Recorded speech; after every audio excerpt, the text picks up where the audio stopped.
Good afternoon. We have today with us Brian Webster, a longtime friend. Is that the way you say it in English? And Brian does multiple things, so we're going to find out only about a few of them today. So, Brian, thank you so much for being here today on French American TV. Well, thanks so much for having me, Aileen. I'm very excited about it. This is very high-tech studios. I'm very impressed. Oh, really? Okay. So this is like self-service kind of thing. This way I don't need to worry about if a cameraman shows up or if the director shows up or anything like this. If I show up, that's all that counts. That's even better. That's even, more high-tech. Yeah. I mean... Self-sufficient. Well, I know from studying media and studying television and video that there is, all kinds of high-budget, things. Yes. So there's mass TV, ABC, CBS, they'll do a lot of show. Crew. Yeah, and they have like millions of dollars and, 100 people to do just one show. Just what we're doing here now. Yes. Right? Then there's public television. Yeah. And that's so they have maybe a dozen people and just $1 million to do what we're doing show. here, right? Then you have people who are kind of in the middle. So like Charlie Rose. Yeah. Charlie Rose is one of my favorite interview people. You're right. You're right. I try and watch him. And he does it on a very low budget. He does it on a much lower budget. He's kind of like an entrepreneur. So. Yeah. He goes to Bloomberg Television and their studios, and they give the studios to him for free. Nice. And that's why it says, associated with Bloomberg TV at the end of his show. Okay. Right? And then he has robotic cameras. So there's nobody in the room. Oh, they just set the cameras. He has a producer who controls the robot cameras so they can like zoom in and zoom out. But the cameras are controlled by only one person. Right. And then it's basically Charlie's the executive producer, and if you see the credits, he has maybe like 5 people working for him.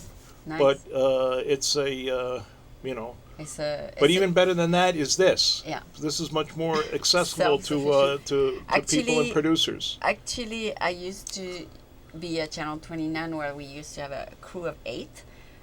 But since we moved, then now we use the Flash Studio until it's all pretty much installed here. They're taking forever to do it. But anyway, that's another topic. So Brian, let me kind of introduce yourself, although it'll be very hard to define you.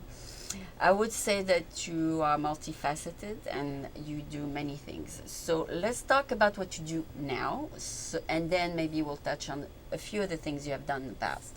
So what is your main top focus right now? My main focus right now is kind of it's kind of a hybrid. I'm, doing business and I'm doing community organizing. Okay. So I'm kind of doing community organizing as a business, and I'm bringing my experience with marketing and with the internet and with media to bear on that.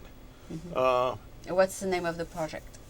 Well, I mean, I operate under the name of me, Brian Webster and Associates. Oh, okay. So everything underneath that, I have like, little divisions in my own mind. Okay. So I do do sales and marketing. I sell custom marketing materials, printing, video, websites, things like that. Okay. I do politics. I'm working on a bill that's going through the California legislature right now. Okay. I do some support. Do you do that as a volunteer to push the bill? Kind of. Kind of both. Okay. Kind of both. And then I have some politicians that I, like and, provide some, support services to. Then I have events. The events are, more like, more, I mostly do them for nonprofit groups. But they are, because they're a hybrid of a what's called a social enterprise. So when a nonprofit group runs a business and they run these events as a business, they make money. And so I help them do that. They're fundraising events. But they provide a service to the people who sponsor the organizations, the people who support the organizations, the people who participate in the organizations. What's the name of the organization? Well, most recently I've been working a lot with a Workers' Resource Center, a nonprofit group in the Mission called Instituto Laboral de la Razza. Okay, I saw the card, yeah. The card basically said legal services, helping people find work, worker services, Right. etc. Is that only for the Latino community? No. It's basically for the working poor. Mm-hmm. And that covers a lot of people, the Hispanic community, Mm-hmm. a lot of people from Mexico, Central America, South America. Because they're located on 16th Street? Yeah. But okay. they also have clients that are Chinese and Asian, also Russian, Mm-hmm. and a lot of people from the immigrant community in general. Okay. But there's so no. it's not only for the Hispanics. Yeah, we provide the Instituto Laboral de la Raza provides legal services for free. In Spanish. Well, they're bilingual. They have Oh. some people who speak Russian. Okay. And sometimes they have a staff people. When they have more staff, they have people who speak Chinese. Uh-huh. But it's mostly Spanish-speaking people who come in the door. Mm-hmm. And so it's a very traditional kind of 60s or 70s kind of nonprofit organization.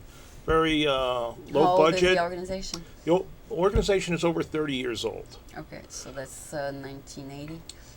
Yeah, so it was started by Latino community organizers Okay. and labor organizers in the Mission District. Okay.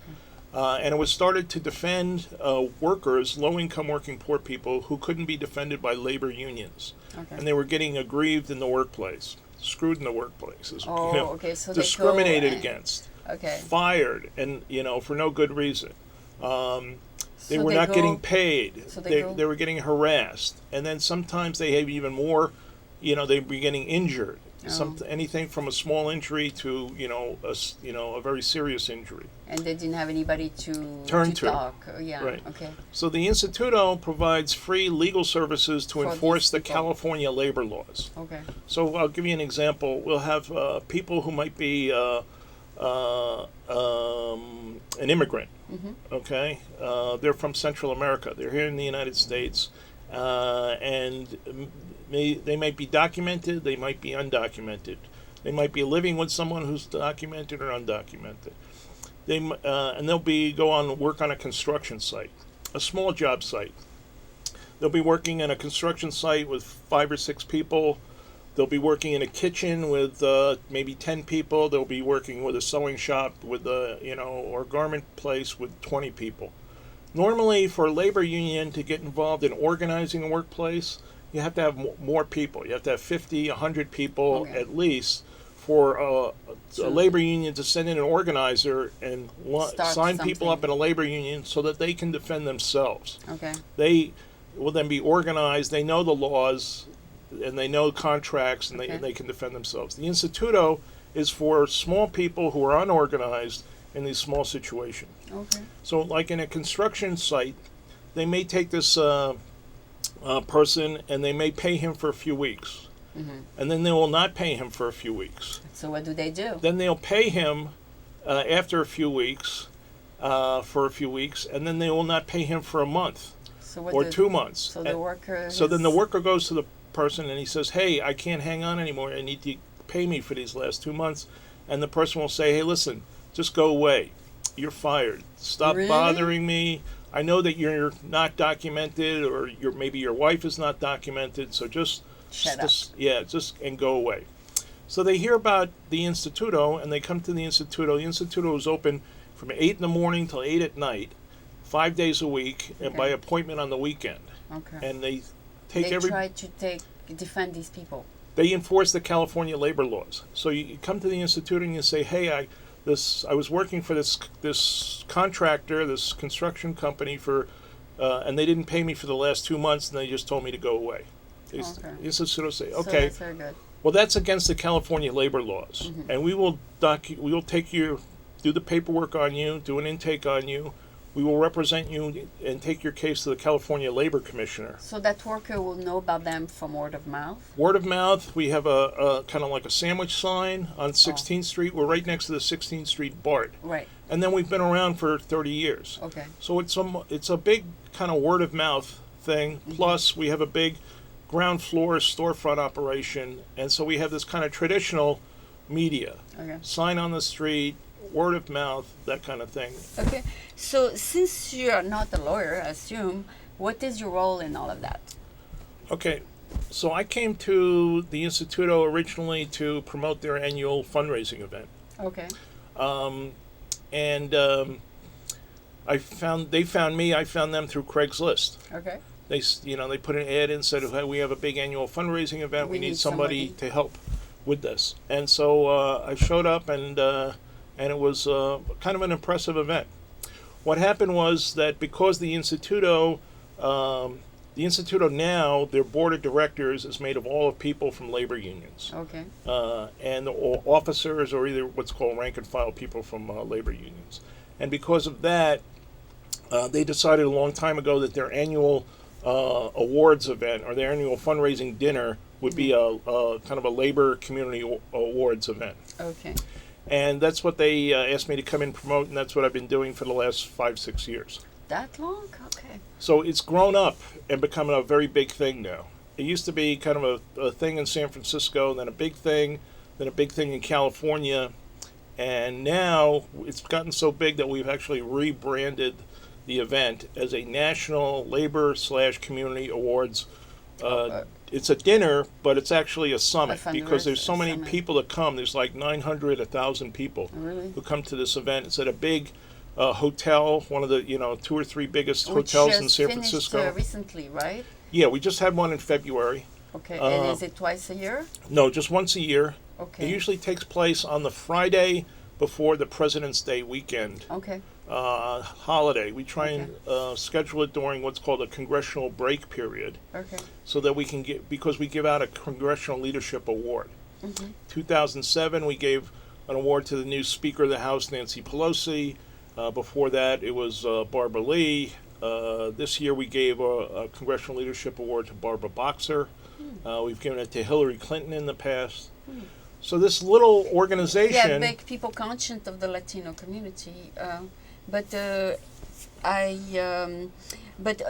you don't speak Spanish, I assume, but being involved with them for 5 years, you have to deal with all these Latino organizations, I assume, or is it also a lot of American organizations? Well, here in San Francisco, it's a unique environment, and in the Mission District, it's it's all kind of mixed up. Multi-ethnic. The Mission District used to be Irish, then it became Hispanic. Now it's kind of a combination of Hispanic and hipsters. It's turning into a kind of like a. The hippies go there. But the yuppies. The yuppies. What used to be called yuppies, and now they're I don't know what they're called, but they're called. They're young urban professionals. They like the Mission. They like the Mission. It's a great place to live. And the reason they like the Mission, because I talked to a few of them, is it's sunny, and it's they like the variety of colors there, and they like the diversity basically. Yeah, it's diverse. It's like San Francisco. It's like a rainbow. You have Mexico, Venezuela, Chile, all the southern America countries are there. Absolutely. Plus, you have the gay community. You have not too far away. Tech community. You have young people. You have lots of bars and nightclubs. There's just on Valencia. There's 200 restaurants between 16 and 24. There's a lot of restaurants, like 3 or 4 per block. Right. Right. So the Mission District is always changing, and now it's. But anyway, so there's an acceptance of a guy like me, who's not even from San Francisco. I'm from New York. Oh, okay. But there's a big hippie guy who doesn't speak Spanish. My role with the Instituto, I'm called the chief. You try to bring in some Americans into that then? Well, I'm called the Chief of Staff and Events Manager. Okay.